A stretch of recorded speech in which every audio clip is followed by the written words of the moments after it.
하나님의 진노하시는 사랑 13번째 시간입니다.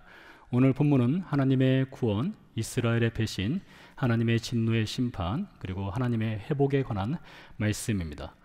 구원, 배신, 심판 혹은 진노, 회복은 하나님과 이스라엘 백성 사이의 관계에서 반복적으로 나타나는 것입니다. 일종의 사이클이라고 할 수가 있겠는데요. 이스라엘 역사의 그 민족사를 살펴보면 하나님께서 이스라엘 백성들을 출애굽시키는 구원을 행하셨습니다. 광야의 길을 인도하셨습니다. 가나안 땅을 주셨습니다. 이스라엘 백성들이 배부르게 되고 삶의 안정이 되자 그들이 하나님을 배신하는 사건이 일어나게 됩니다. 다른 신을 섬기게 되고 하나님을 잊고 하나님을 떠나게 되죠. 하나님은 그들을 향해서 진노하시고 심판하십니다. 그리고 심판 뒤에는 이스라엘 백성을 회복시키게 되죠. 이러한 구원, 배신, 심판 혹은 진노, 회복의 프레임은 오늘을 살아가는 신자들에게도 찾아볼 수 있는 것입니다. 하나님과 신자 사이의 관계에서도 보면 하나님이 먼저 예수 그리스도의 복음으로 우리를 죄에서 구원하셨습니다. 하나님의 구원이죠. 구원받은 인생이 하나님을 멀리 떠날 때가 있습니다. 저나 여러분이나 죄를 범할 때가 있지 않습니까? 하나님이 진노하십니다. 하나님이 심판을 행하시죠. 그러나 구원받은 성도를 향한 하나님의 심판, 하나님의 진노라고 하는 것은 영원한 심판이 아니라 영원한 진노가 아닙니다. 회복을 위한 진노의 심판입니다. 그래서 하나님께서 행하시는 구원과 배신과 진노와 회복, 이것은 일회로 끝나는 것이 아니라 반복해서 우리 성도의 삶에서 펼쳐지게 되어 있습니다. 자, 그래서 오늘 말씀을 통해서 구원, 배신, 진노, 회복 이라는 프레임으로 오늘 본문 말씀을 조명해 보도록 하겠는데요. 4절부터 8절까지는 짧게 요약을 하고요. 14절을 집중적으로 우리가 살펴보도록 하겠습니다. 4절, 5절 말씀은 하나님의 구원에 관한 메시지입니다. 하나님께서 이스라엘 백성들을 출애굽시키는 구원을 행하셨습니다. 광야 생활 가운데 하나님께서 만나를 내려주시고 물을 공급해 주시고 대적들로부터 보호해 주시는 구원을 행하셨습니다. 6절 말씀에 보니까 이스라엘 백성들이 가나안 땅에 들어가서 배가 불렀습니다. 삶이 평안해지자 그들이 하나님을 떠나게 됩니다. 하나님을 잊었습니다. 교만해졌습니다. 자, 그러자 7절 8절에서 하나님께서 이스라엘 백성을 향한 진노의 심판을 행하겠다라는 말씀을 하시는데요. 7, 8절 아주 무서운 말씀이 기록되어 있습니다. 한번 읽어볼까요? 그러므로 내가 그들에게 사자 같고 길가에서 기다리는 표범 같으리라. 내가 새끼 잃은 곰같이 그들을 만나 그의 염통 거풀을 찢고 거기서 암사자같이 그들을 삼키리라. 들짐승이 그들을 찢으리라. 여러분 상상만 해도 무섭지 않겠습니까? 새끼 뺏긴 곰처럼 하나님께서 무섭게 심판을 행하시겠다 하였습니다. 하나님이 이렇게 이스라엘 백성들을 향해서 이 진노하시는 이유를 우리가 인간적인 관계로 본다면은 배신해서 나를 배신한 저 인생을 내가 내버려 두지 않겠다. 그래서 화가 잔뜩 나서 진노의 심판을 행하겠다. 이렇게 이해해서는 안 됩니다. 인간들끼리는 그럴 수 있습니다. 여러분 가운데 누가 여러분을 배신했다면은 그 배신한 인생 내버려 두고 싶지 않겠죠? 네. 화도 나고 분노도 나고 또 어떻게 했었든지 그 원수를 좀 갖고 싶은 마음이 있을 것입니다. 이스라엘 백성들이 하나님께 범죄하고 하나님을 떠났을 때 우리들 수준처럼 네가 나를 배신했어? 내가 너를 그냥 두지 않겠다. 그런 수준으로 하나님이 진노를 행하시거나 심판을 행하시는 것이 아닙니다. 하나님의 수준은 다릅니다. 하나님이 진노하시는 그 원래의 목적, 하나님의 마음에는 안타까움이 담겨 있습니다. 사랑이 담겨 있습니다. 긍휼이 담겨 있습니다. 하나님이 주시고자 하시는 그 행복과 복된 신앙, 하나님의 자녀로서 누려야 할 그 은혜, 영광, 존귀를 누려야 되는데 그것을 누리지 않고 하나님을 떠나는 백성을 향해서 하나님은 안타까움으로 진노하시는 겁니다. 마치 새끼를 빼앗긴 곰처럼 화가 나시지만 그 화, 그 분노, 그 진노 안에는 하나님의 긍휼, 하나님의 사랑, 하나님의 안타까움이 담겨 있습니다. 그래서 하나님은 회복시키는 것입니다. 자, 14절 말씀을 보도록 하죠.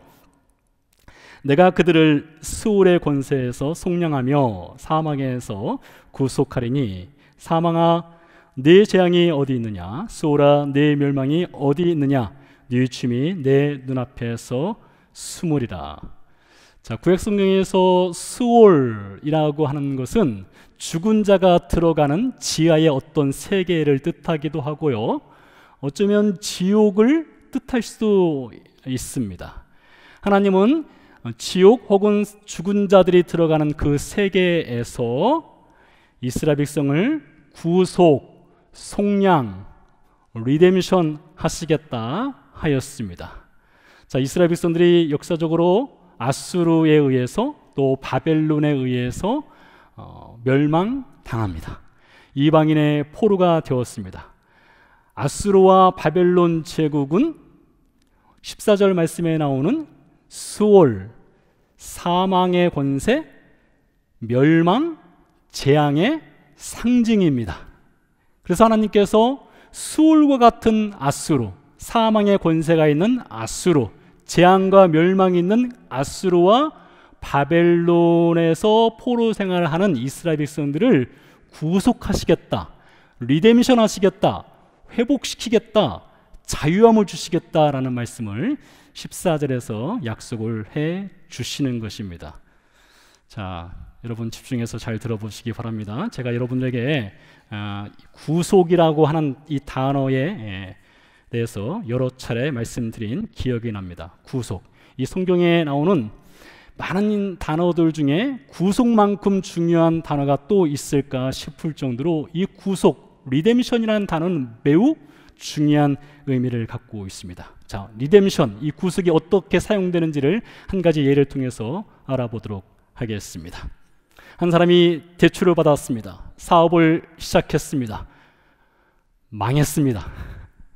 대출금을 갚지 못했습니다. 감옥에 가게 되었습니다.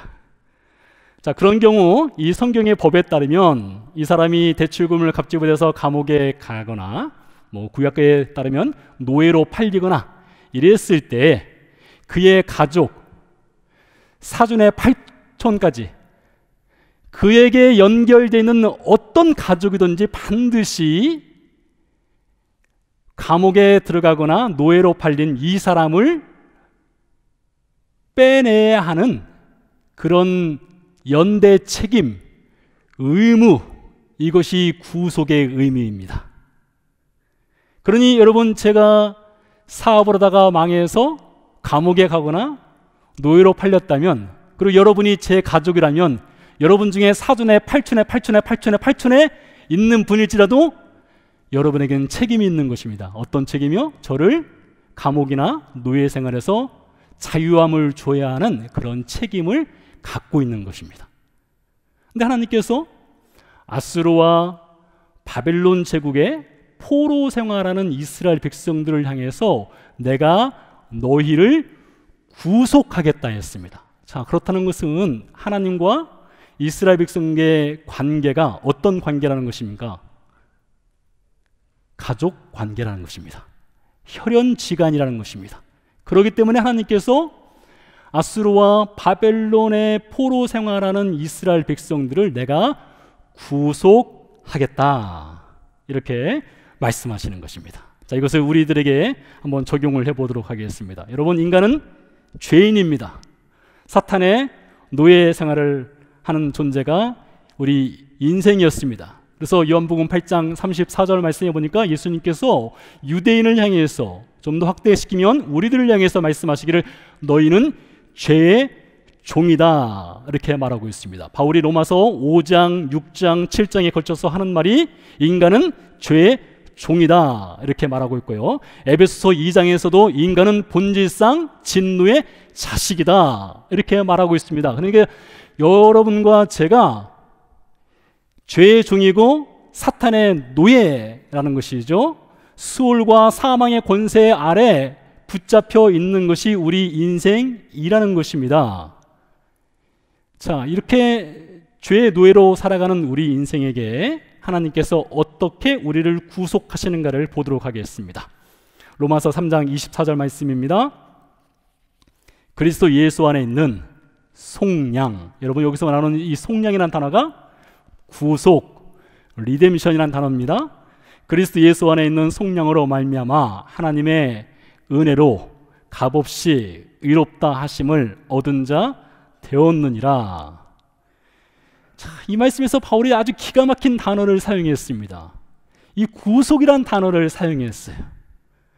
하나님께서 죄의 노예이고 사탄의 노예로 살아가는 우리 인생을 구원하실 때에 구속이란 단어를 사용하셔서 우리를 구원하셨다 이렇게 말하고 있는데요, 말씀드린 것처럼 구약의 하나님과 이스라엘 백성의 관계는 패밀리 릴레이션십입니다. 그래서 하나님이 책임을 지고 이스라엘 백성을 아수르와 바벨론 제국의 포로 생활하는 이스라엘 백성을 구해내시는 것이지요.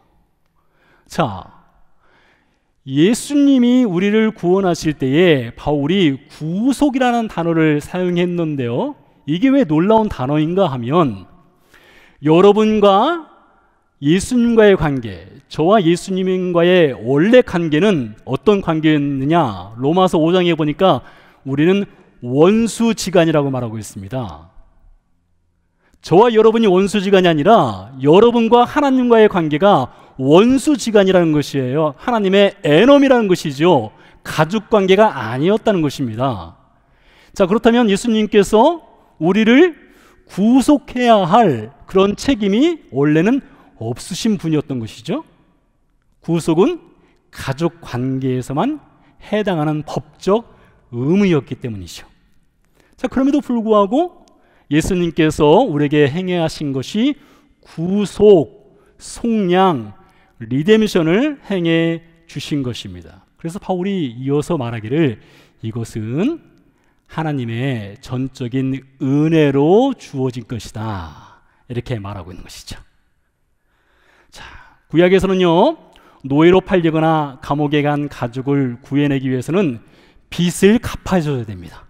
빚을 갚아야만 빠져나올 수가 있는 것이에요. 자, 그렇다면 예수님께서 우리를, 하나님과 우리를 가족관계로 만들어 주시기 위해서 어떤 은혜를 베푸셨는가를 로마서 3장 25절 말씀을 통해서 보도록 하겠습니다. 이 예수를 하나님이 그의 피로써 믿음으로 말미암아 화목제물로 세우셨으니 이는 하나님이 길이 참으시는 중에 전에 지은 죄를 간과하심으로 자기의 의로우심을 나타내려 하심이니.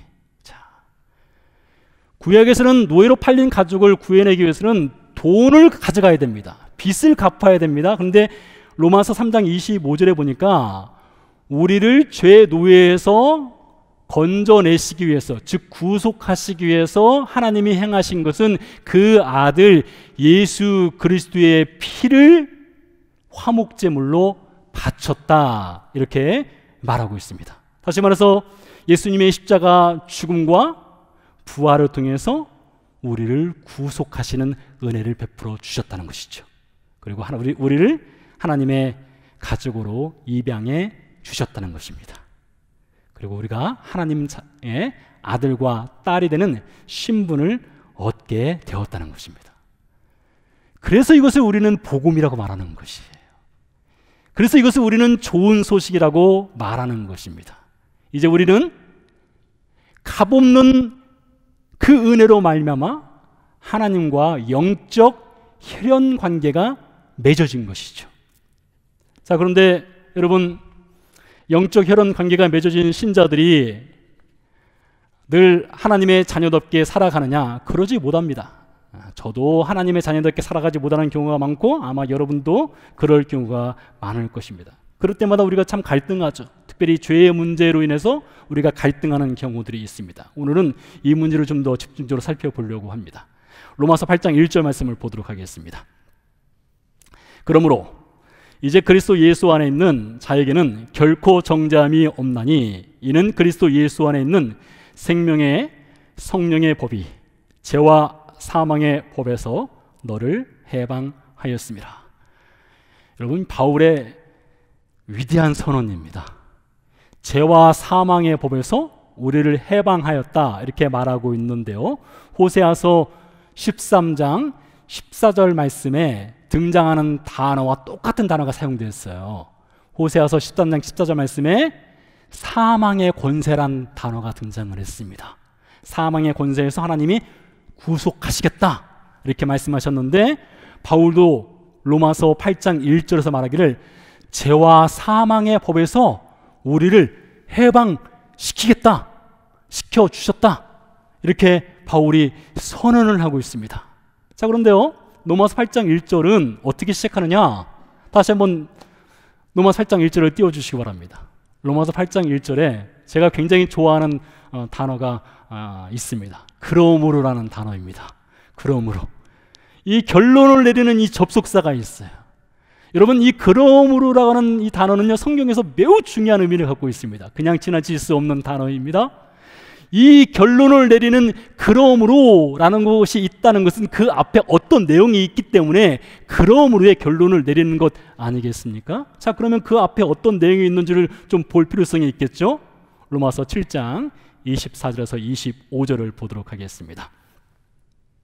오라, 나는 곤고한 사람이로다. 이 사망의 몸에서, 자 보세요, 여기서도 사망이라는 단어가 사용되었습니다.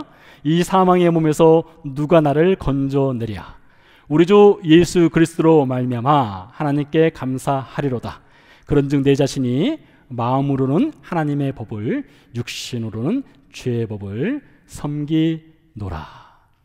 여러분, 지금 바울이 어떤 상황인가 하면, 지금 바울이 죄로 인해서 그가 깊은 절망 가운데 빠져 있는 것입니다. 그 위대한 선교사, 위대한 학자, 랍비, 율법을 철저히 지켰다라고 하는 그 바울이 죄의 문제로 인해서 마치 그가 사망 가운데 빠져 있는 것 듯한 지금 절망과 절규를 하는 장면입니다. 그래서 자신을 사망의 몸에서 스스로 빠져나올 수 없기 때문에 누가 나를 이 사망의 몸에서 건져낼 수 있으랴, 이렇게 지금 바울이 절규를 하고 있는 장면입니다. 여러분, 그래 보신 적 있으세요? 여러분, 죄의 문제로 인해서 여러분이 깊은 절망에 빠져본 적이 있습니까? 죄로 인해서 여러분 두려움에 빠져본 적이 있습니까? 반복되는 죄를 범함으로 인해서 여러분의 삶 가운데 기쁨이 사라지고 행복이 사라진 적이 있습니까? 여러분, 그것이 정말로 건강한 것입니다. 죄를 지음에도 불구하고 전혀 마음의 의식도 없고 감각도 없다면 이건 심각한 문제입니다. 근데 바울이 지금 이 죄의 문제로 인해서 그가 사망 속에 갇혀 있다고 절규하고 있어요. 자, 이럴 때 많은 성도들이 이 죄의 문제로 인해서 고민하고 빠졌을 때에 대다수가 어떻게 하느냐? 스스로 다짐을 합니다. 노력해서 이 죄의 문제에서 한번 빠져나와 보려고 노력합니다. 예를 씁니다. 여러분, 저도 많이 해봤던 것입니다. 한 가지 예를 드리자면, 제가 19살 때였던 것 같습니다. 아주 옛날 일이네요. 그때는 제가 화를 참지 못했던 인생이었던 것 같습니다. 19살이니까 그럴 수도 있겠다 싶기도 한데요, 혈기가 충만했습니다. 예수님을 만났는데 제 안에 혈기가 있어요. 화를 참지 못하는 거예요. 그래서 이 문제를 해결하기 위해서 집 근처에 있는 기도원을 열심히 찾아갔습니다. 일주일 동안 열심히 기도하는 겁니다. 금식도 하고요, 철야도 하는 것입니다. 그리고 일주일 동안 열심히 기도하고 뭔가 이제 내가 기도의 능력도 얻고 하나님을 의지하는 힘도 얻고, 그래서 이제는 내가 하산할 때가 되었구나 하고 집으로 내려가면 저희 부모님이 자주 싸우셨어요. 자주 싸우셨는데 그 싸우는 것을 보면 제가 일주일 동안 기도하고 나서 이제 무엇인가 제 힘으로 그것을 이겨낼 수 있을 것 같은데 어떻게 됐을까요? 같이 싸워요. 같이 싸우는 것입니다. 실망하죠. 제 스스로에게 너무 실망하는 것입니다. 아니, 일주일 동안 기도했는데, 금식했는데, 철야했는데 이게 뭔 꼴인가 싶어서 그 다음 주에 다시 기도원을 찾아갑니다. 다시 또 기도합니다. 철야합니다. 금식도 합니다. 이번엔 내가 꼭 승리하리라 하고 내려가면 또 싸워요. 같이 싸웁니다. 그런 생활들이 계속 반복합니다. 그러면서 제 안에 아이고 왜 그런가, 아무리 기도하고 아무리 금식하고 아무리 하나님께 부르짖어도 왜 나한테는 이 화를 참는 그 힘이 생기지 않는가. 그런 문제 가운데 정말로 바울이 고백한 것처럼 사망의 그 몸 가운데 빠져서 어떻게 내가 이것을 해결할 수 있을까라는 깊은 고민을 했던 적이 있었습니다. 여러분, 격언 중에 하늘은 스스로 돕는 자를 돕는다라는 격언이 있지 않습니까? 다른 말로 하면 지성이면 감천이다. 내가 노력하면 하늘도 감동한다. 내가 노력하면 하나님도 감동해서 나에게 그런 힘을 주실 것이다. 그런 것과 비슷하다고 볼 수 있겠죠. 다시 말씀드립니다. 반복되는 죄로 인해서 여러분 슬퍼하셔야 됩니다. 이것은 건강한 것입니다. 도움을 구하는 것 건강한 것입니다. 그런데 여러분 잘 들어보시기 바랍니다. 여러분이 죄의 문제를 해결할 수 있도록, 내가 해결할 수 있도록 도와달라고 하는 것은 첫 단추를 잘못 낀 거예요. 이것은 올바른 죄의 문제의 해결 방법이 절대 아닙니다. 여러분, 성령 하나님은 우리가 죄를 이길 수 있도록 우리를 도와주시는 도구가 아니세요. 그분은 부스터샷이 아닙니다. 나의 의지와 나의 힘과 나의 결단을 강화시켜주는 그런 에너지가 아니세요. 그래서 바울이 말하는 것입니다. 하나님께 도와달라고 했어요. 내가 이길 수 있도록 도와주십시오. 내가 극복할 수 있도록 도와주십시오. 내가 한번 잘해볼 수 있도록 도와주십시오 하고 열심히 율법을 따르고 열심히 기도하고 했는데 안 되는 겁니다. 그래서 절망 속에 부르짖는 거예요. 누가 사망의 몸에서 나를 건져내랴. 자, 이것을 잘 보시면은 내가 사망의 몸에서 빠져나올 수 있도록 나를 도와주십시오 라고 바울이 기도하지 않았고요. 바울이 기도한 것은 누가 나를 건져내랴 해서 바울 스스로가 빠져나올 수 없다는 것을 지금 고백하고 있습니다. 그런 다음에 이어서 로마서 8장 1절에 그러므로 라는 결론의 접속사가 나오는 것이에요. 그러므로 이제 그리스도 예수 안에 있는 자에게는 결코 정죄함이 없다. 여러분, 바울이 발견한 것입니다. 어떻게 하면 이 죄의 문제를 해결할 수 있을까? 어떻게 하면 이 사망의 몸에서 빠져나올 수 있을까? 그 근본적인 해결책을 바울이 발견한 것이에요. 자신의 힘도 의지도 결단도 아닌 예수 그리스도의 은혜와 그의 이름만이 죄의 문제로부터 해결할 수 있는 유일한 해결책이라는 것을 바울이 발견한 것입니다. 그래서 그러므로 이제 그리스도 예수 안에 있는 자에게는 결코 정죄함이 없다. 예수 그리스도 안에 있는 생명의 성령의 법이 죄와 사망의 법에서 나를 해방시켰다. 이렇게 고백을 하는 것입니다. 성경의 많은 사건 중에 드라마틱한 사건, 다윗과 골리앗 사건, 여러분 잘 아실 것입니다. 다윗과 골리앗이 1대1 전투를 했습니다. 결투를 했습니다. 여러분, 그때 다윗의 손에 들려있던 것 무엇인지 아시죠? 무엇이 들려있었습니까? 어떤 거요? 한번 크게 좀 말씀해 주시기 바랍니다. 그렇죠. 물맷돌이 들려있었습니다. 물맷돌이 들려있었어요. 골리앗은 완전 무장을 했습니다. 여러분, 다윗이 이겼습니다. 그런데요, 우리들은 어쩌면 다윗과 골리앗의 이 결투에서 우리가 주목하는 것은 다윗의 손에 들려있던 그 물맷돌을 주목하는 경우들이 있어요. 돌이 얼마나 컸나? 얼마나 파워가 있었나? 어떤 폼으로 던졌나? 직구였는가? 커브였는가? 골리앗과 같은 세상에서 승리하도록, 죄를 이길 수 있도록 우리는 그래서 그 물맷돌, 하나님 저에게 물맷돌만 있으면, 제 손에 물맷돌만 있으면 이 골리앗과 같은 죄도 제가 이길 수 있습니다. 제 손에 물맷돌만 있으면 반복되는 죄를 제가 이길 수 있습니다 라고 우리가 착각 속에서 기도하는 경우들이 있습니다. 여러분 잘 들어보세요. 그날 다윗이 골리앗과의 1대1 결투를 할 때에 다윗은요, 그 자신의 생명을, 하나뿐인 생명을 물맷돌에 맡긴 인생이 아니었습니다. 그가 곰과 사자와 싸워서 이겼던 경험이 있었거든요. 그래서 그가 결투를 나갈 때에 그 과거의 경험을 의지해서 결투를 나간 인생이 아니었습니다. 다윗은 연약합니다. 다윗 자신은 힘이 없습니다. 다윗은 아무것도 아닙니다. 그래서 다윗이 이렇게 고백합니다. 전쟁은 여호와께 속해 있다.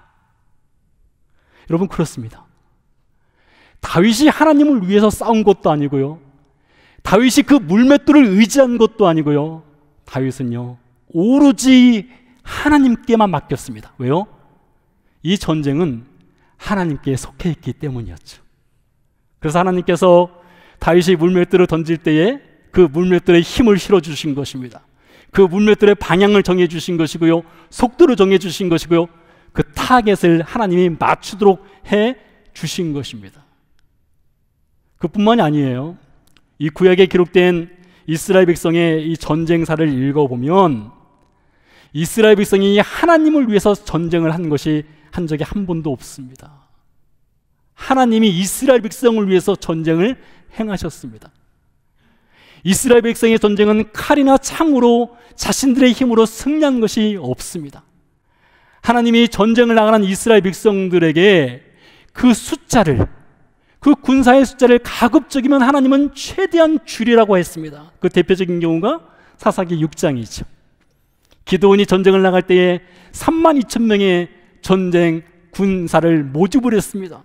하나님께서 말씀하시죠. 안 된다. 너무 많다. 줄여라 했습니다. 2만 명이 떠났습니다. 더 줄여라 했습니다. 결국에 몇 명 남습니까?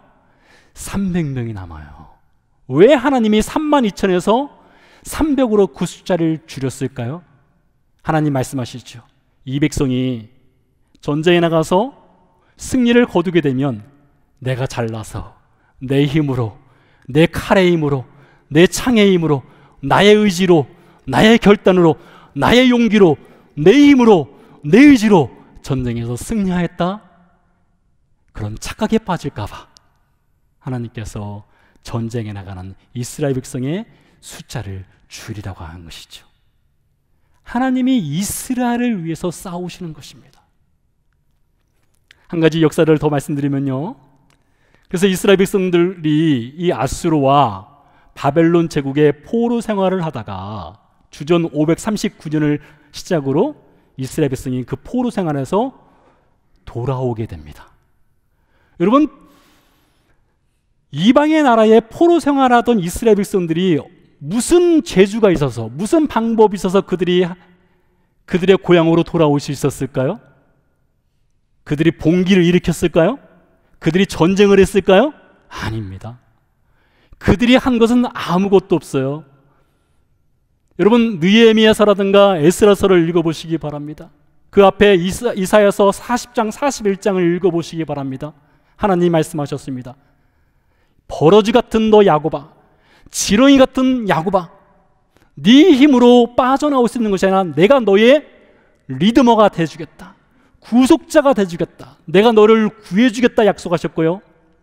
그래서 주전 539년 이후에 이스라엘 백성이 그 바벨론 제국의 포로 생활에서 빠져나올 때에 그들은 칼을 들지 않았습니다. 창을 들지 않았어요. 그들의 힘으로 빠져나온 것이 아니에요. 노임받은 것이 아닙니다. 하나님께서 그들을 그 포로 생활에서 구속하시고 건져내셨습니다.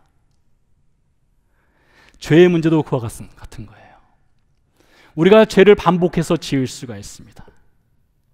그래서 바울이 한때 자신의 손에 들려진 그 물맷돌과 같은 의지와 결단과 노력으로 해보려고 했는데 안 되니까 절망하고 나를 사망의 몸에서 구해주세요. 이렇게 기도했던 것처럼 우리가 죄의 문제에 빠졌을 때에 성도가 해야 될 일은 무엇이냐? 나에게 힘을 주세요가 아니라 그리스도 예수의 피와 그의 이름과 성령 하나님을 전적으로 의지할 수 있도록 도와주세요.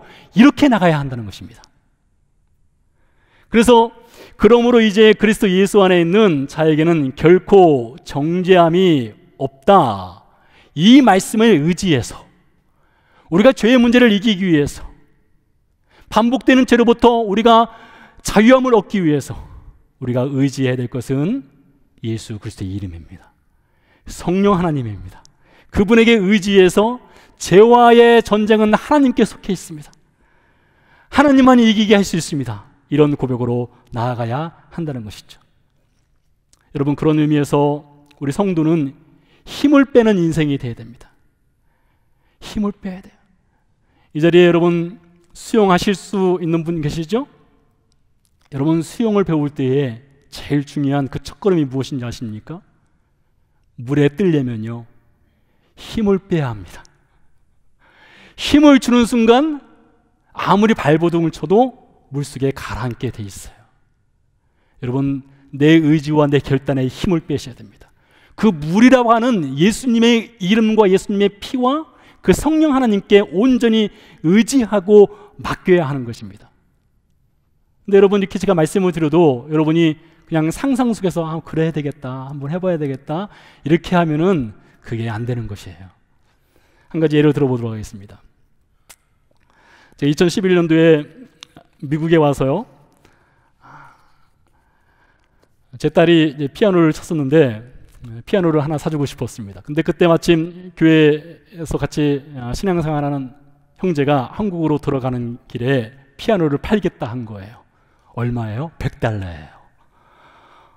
피아노를 $100에 살 수 있다니 이게 얼마나 큰 횡재입니까?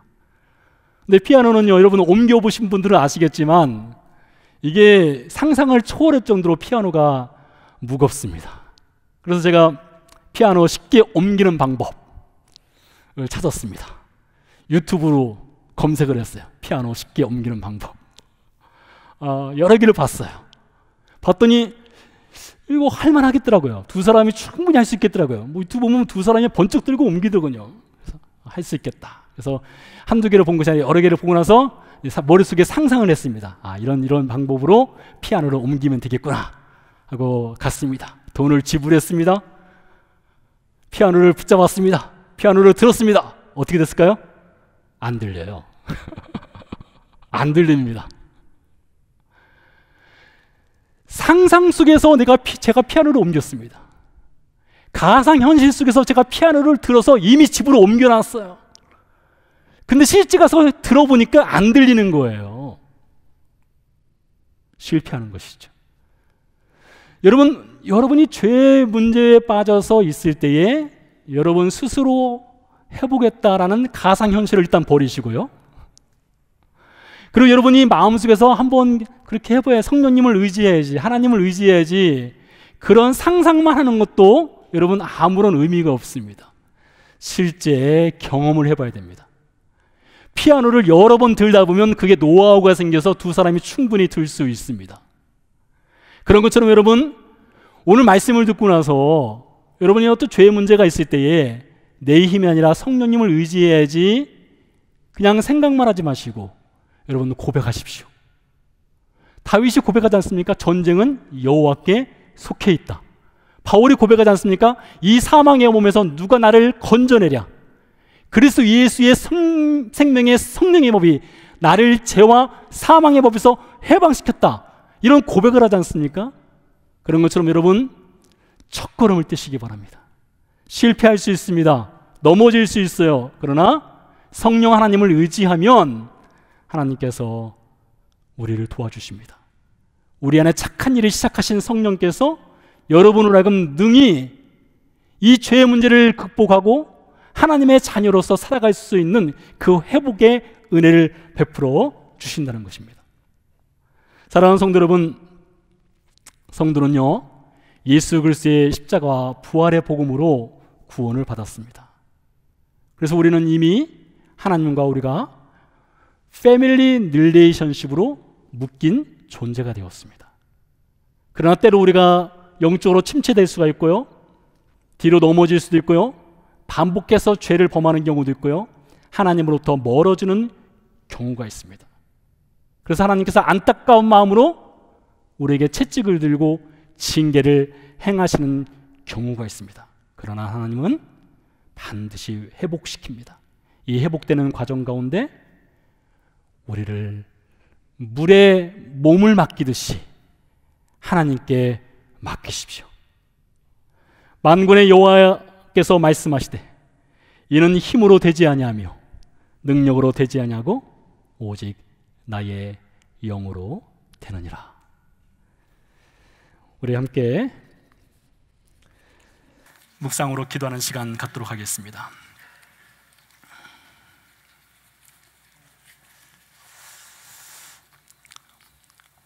여러분 가운데 죄의 문제로 인해서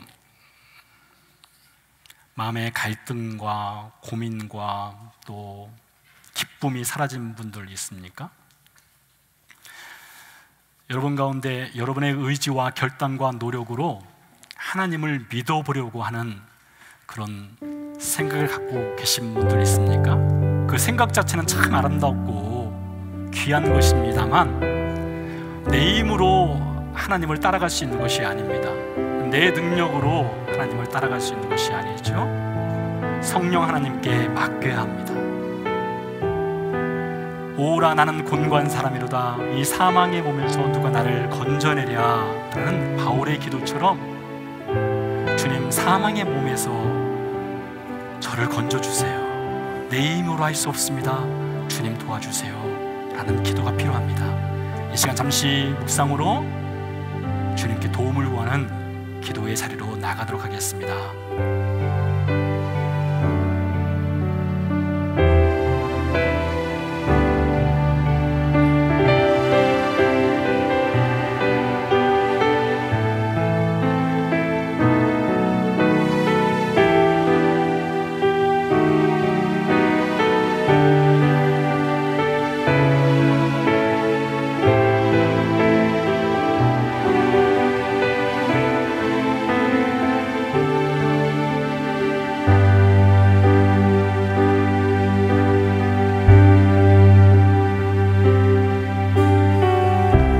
세상 가장 아름다운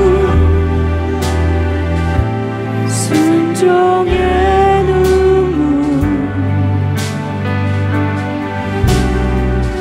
온 세상 다시 빛나게 한 생명의 눈물 그가 이 땅에 오신 이유 죽어야 살게 되고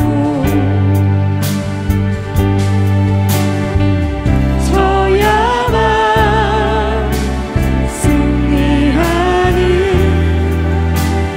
놀랍고 영원한 신비 지으신 그대로 회복시킨 우리의 창조주 그리스도 십자가의 길로 아버지 뜻 이루셨네 그가 이 땅에 오신 이유 이제 우리에게 맡겨진 그 소망 그 사랑 그 생명 아름답고 눈부신 십자가의 길 우리가 이 땅에 살아갈 이유 우리 시간 같이 기도하도록 하겠습니다.